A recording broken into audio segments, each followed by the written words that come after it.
a man who is very accomplished on not only the baseball diamond, but the links as well. A golfer who always makes me love him. We welcome in John Smoltz now. John, how you doing today? Big day in baseball with the deadline.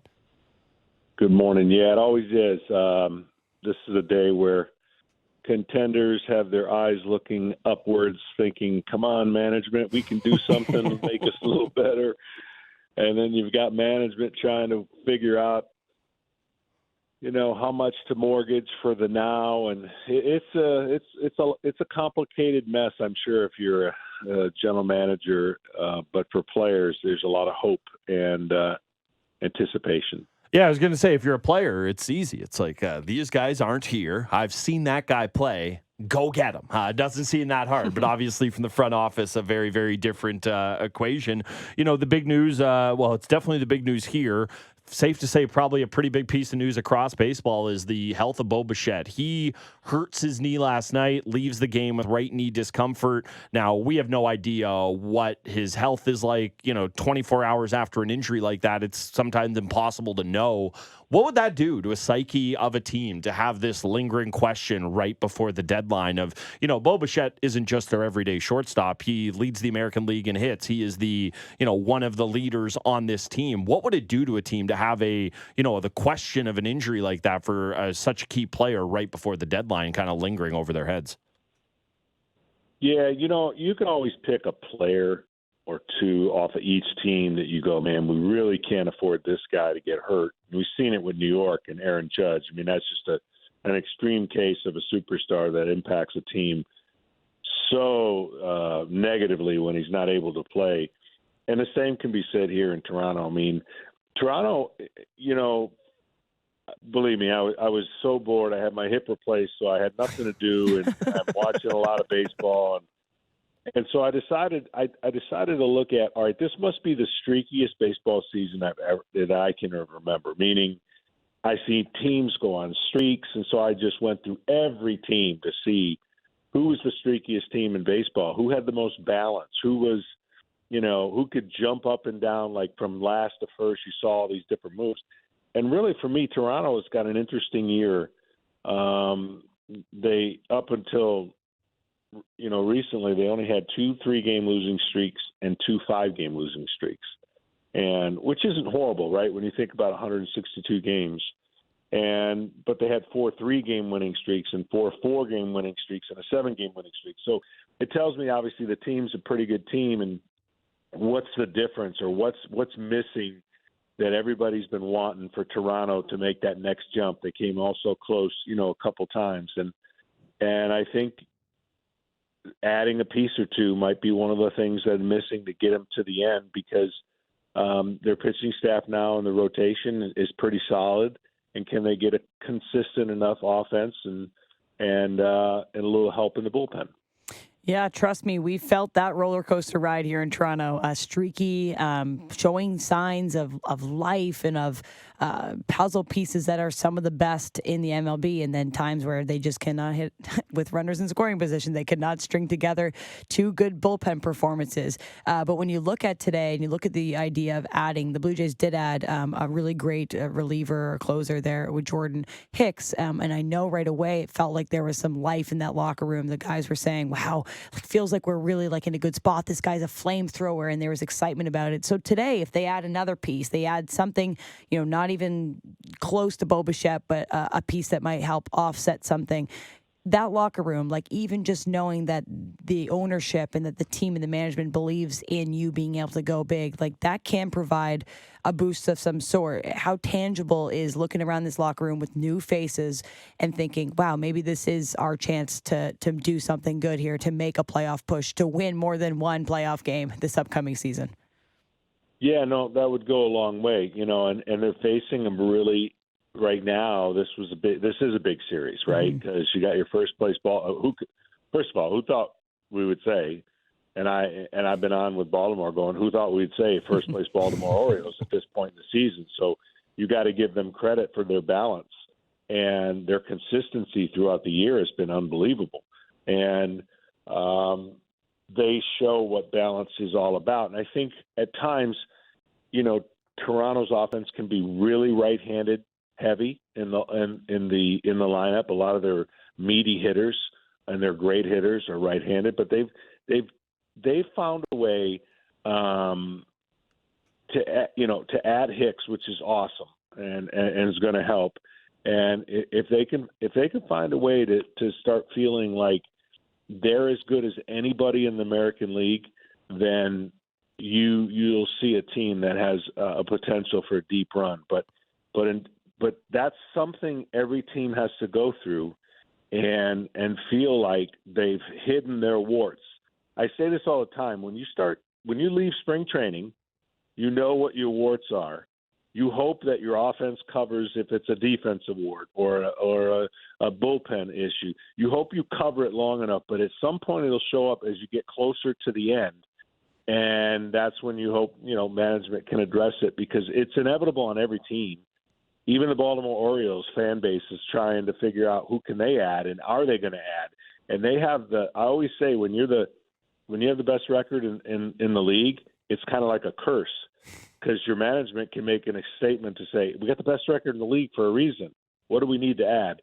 Every team's always looking for starting pitching, and starting pitching is not a commodity that's easily found. Yeah, I want to talk to you about the Orioles and the kind of not conundrum, but the decision they have to make this year at the deadline. But you're as good a guy to ask about this because you've done both roles. You've started, you've closed as well. I was looking at some of the stat pages for your Braves teams, and most of you would lead the team in saves, and the next guy would have 2 or 3. So there wasn't a lot of competition for that role. And I know baseball is kind of different in the way we look at it, where, the leverage spot could come in the 7th inning. How do you think a guy like Romano, who is, established but still somewhat green in the league, or I shouldn't say green, but still, coming into his own, how do you think he establishes to a guy like Hicks coming in who, if you're just looking at it as a pure stuff basis, you can make the argument that he has the better stuff. I forget what the numbers are, but it's like he has far and away the most pitches of 100 plus in the big leagues going back to 2018.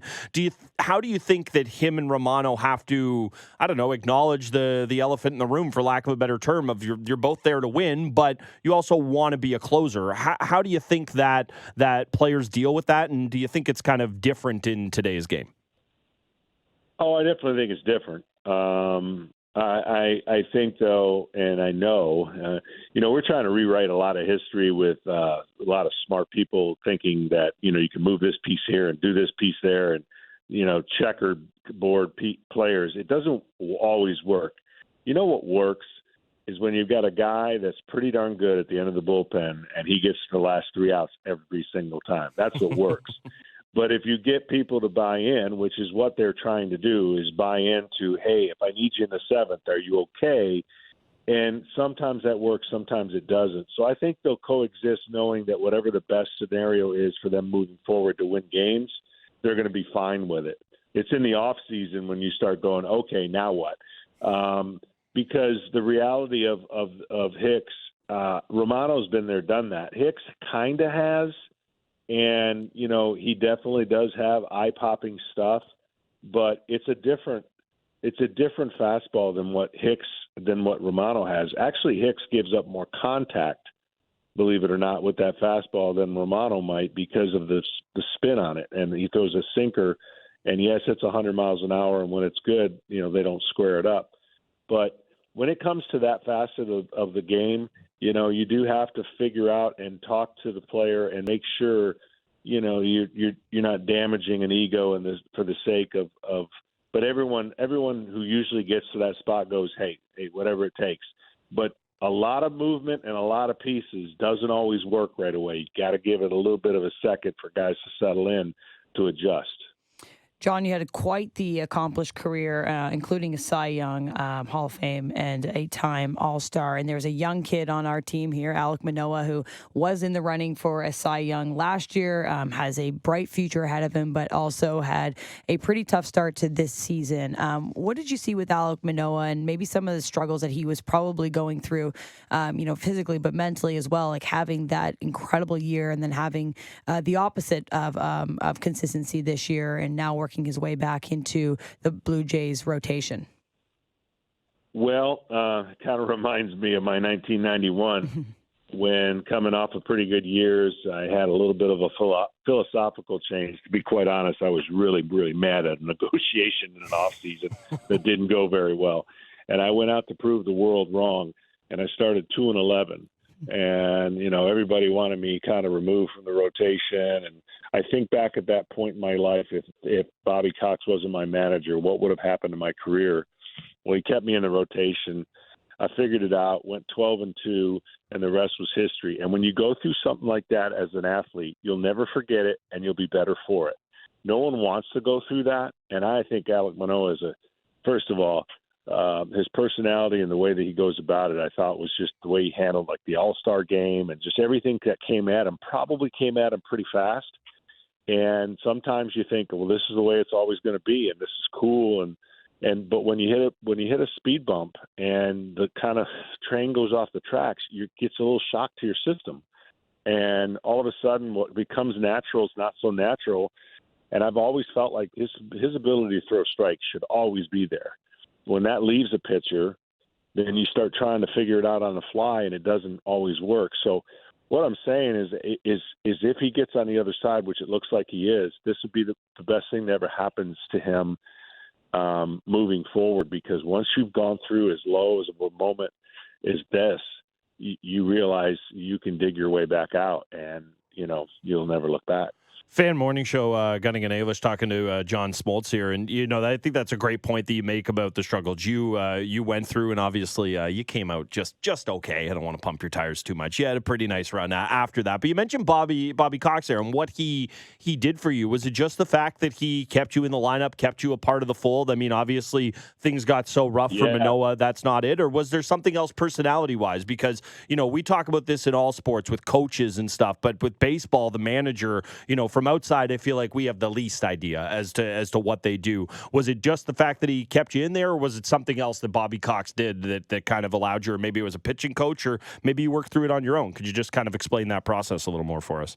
Yeah, I did work with a sports psychologist in line with what, you know, you go through slumps. I'll know that slumps sometimes can be physical, but a lot of times they can be mental. And when you go through a mental slump, you need to get out of that funk just like you would as a physical slump. But I'll tell you this about Bobby Cox and a manager. Look, we all as players will never admit it. We all go through the moment like, I stink. That guy stinks. He stinks. We all lose confidence in each other, and it's because we play a game of failure. And it's 162 games. And when the manager still has confidence when you think you stink, that goes a long ways. That's like how, you know, that's incredible that, you know, a teammate could have confidence in me or somebody, because the reality of it is we go through it. It's like, oh man, like as a team, we stink. We're never going to win or this or that. You get negative, and that's that mental slump that you go through. And everybody asks you questions. They're all critiquing everybody. We're always being judged on our wins and losses and this and that and all these new age stats. It can be over-consuming. So once you realize that that's not the standard or the balance that you have to, once you get balance in your life again from an athletic standpoint, it's way better. As you think about how athletes are, they all come together and they look around in the room and everybody's just as good as the next. And then you measure the room and you go, I know those guys are better than me. And when you hit low rock bottom, it's an awful. So yeah, it can go along managing the room, managing the egos, and just overall having confidence in you. John, we're almost losing you a little bit, so we'll see if we can keep a good connection. If not, we'll have to reconnect. But I'll ask you a question here about Hyun-Jin Ryu, who's making his debut of the season this year after going through Tommy John surgery, and we have really no idea what kind of hurdles somebody has to overcome to get back into a lineup, what kind of expectations we should have for a guy in his first time out, but also for the rest of this season. He has been a guy that has pitched incredibly well in his career. He's a little older in his career now, but we'll be trying to get a spot back in this rotation. What do you expect from someone like Hyun-Jin Ryu, and in your time in the major leagues, other players going through Tommy John surgery, what that's like / what hurdles he might have had to face in the last year? Yeah, the hardest part is that there'll be some inconsistency, and it's just natural because you are trying to come back. You can't simulate a game. Your arm feels great. You're going to have moments where everything looks good, and then you're going to have games where you just don't have the crispness. You don't have the fastball. It's a progression, and it's, there's a lot of myths around Tommy John. We all celebrate the successful ones, and we think that everybody, if they're compromised, should have Tommy John because it's an ultimate fix. And it doesn't always go that way. We just remember the guys who are successful.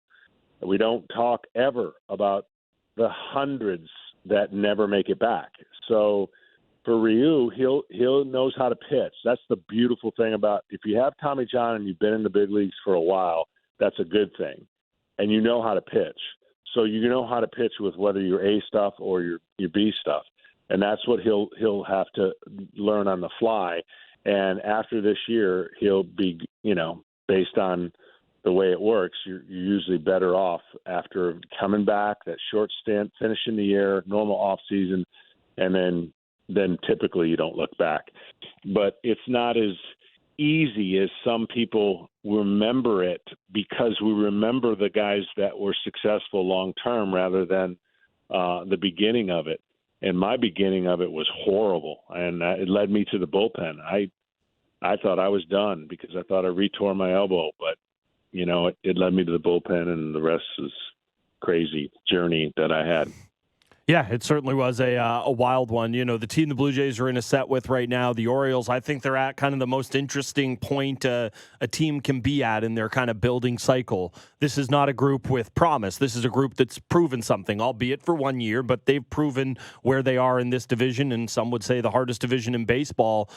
How much do you think the players, you kind of talked about this in the clubhouse, are clamoring for some help? I imagine on one hand with a younger team, there's a little bit of, hey, we can do this. We've done this together. But on the other hand, you obviously want to get some help. What do you make of the decision the Orioles have here? I mean, they could kind of continue to build slowly, maybe wait another year before pushing more chips in. But I also think, baseball can be so finicky, and things like bullpens can disappear overnight. What do you expect the Orioles to do, and how aggressive do you think they should be? Yeah, speaking of the young ball club, they probably will be numb to a lot of it. They know enough to know that, it'd be great if they get a piece or two, but I don't think it'll affect a club like it affects like a veteran New York Mets club where it just crumbles all at once. They spend all this money. They got all this promise, and then you just lose, and lose pieces. But to say what Baltimore has been able to do is probably ahead of the curve. And, I know every management looks at, like, here's our window, here's what we think we can do for the next 5 years, look at our talent base.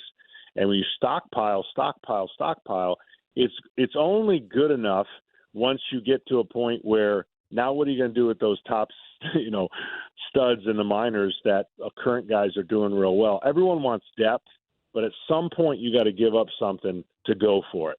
And I don't know if that's the time frame that the Baltimore Orioles feel is now. If they made a difference maker, and let's say, they went and got a Jack Flaherty at the last minute because their young pitchers may run out of innings to get to the end of the day. I mean, they would love, like every team, to add one starter and one relief piece, because their bullpen is as good as I've ever seen in a long time from a collection of arms. I mean, statistically, they struggled early, but, man, they have been on fire late.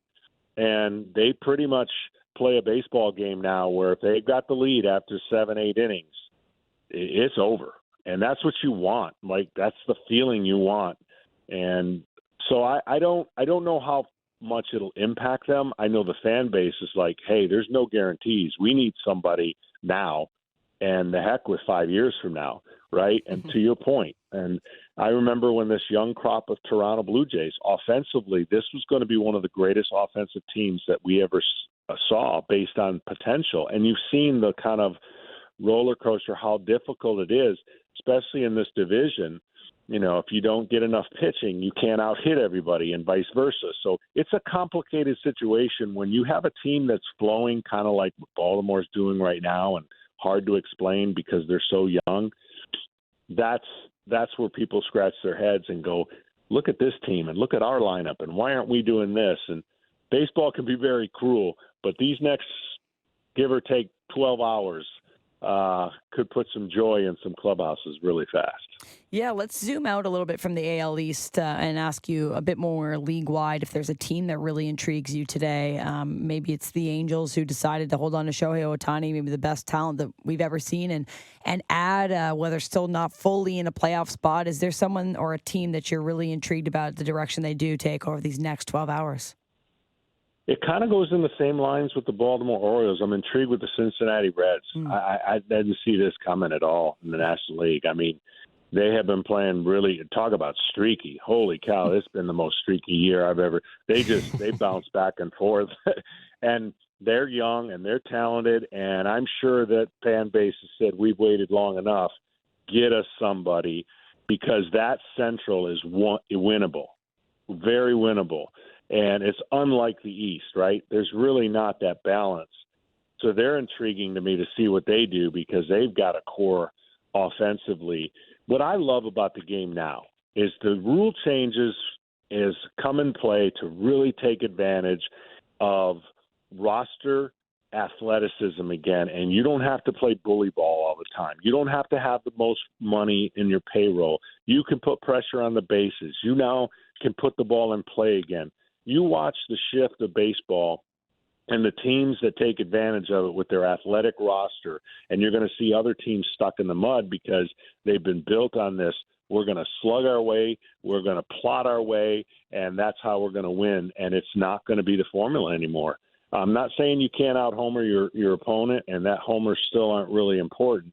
I'm saying that you take those bases and you show some athleticism like some of these teams are doing, you can play with anybody.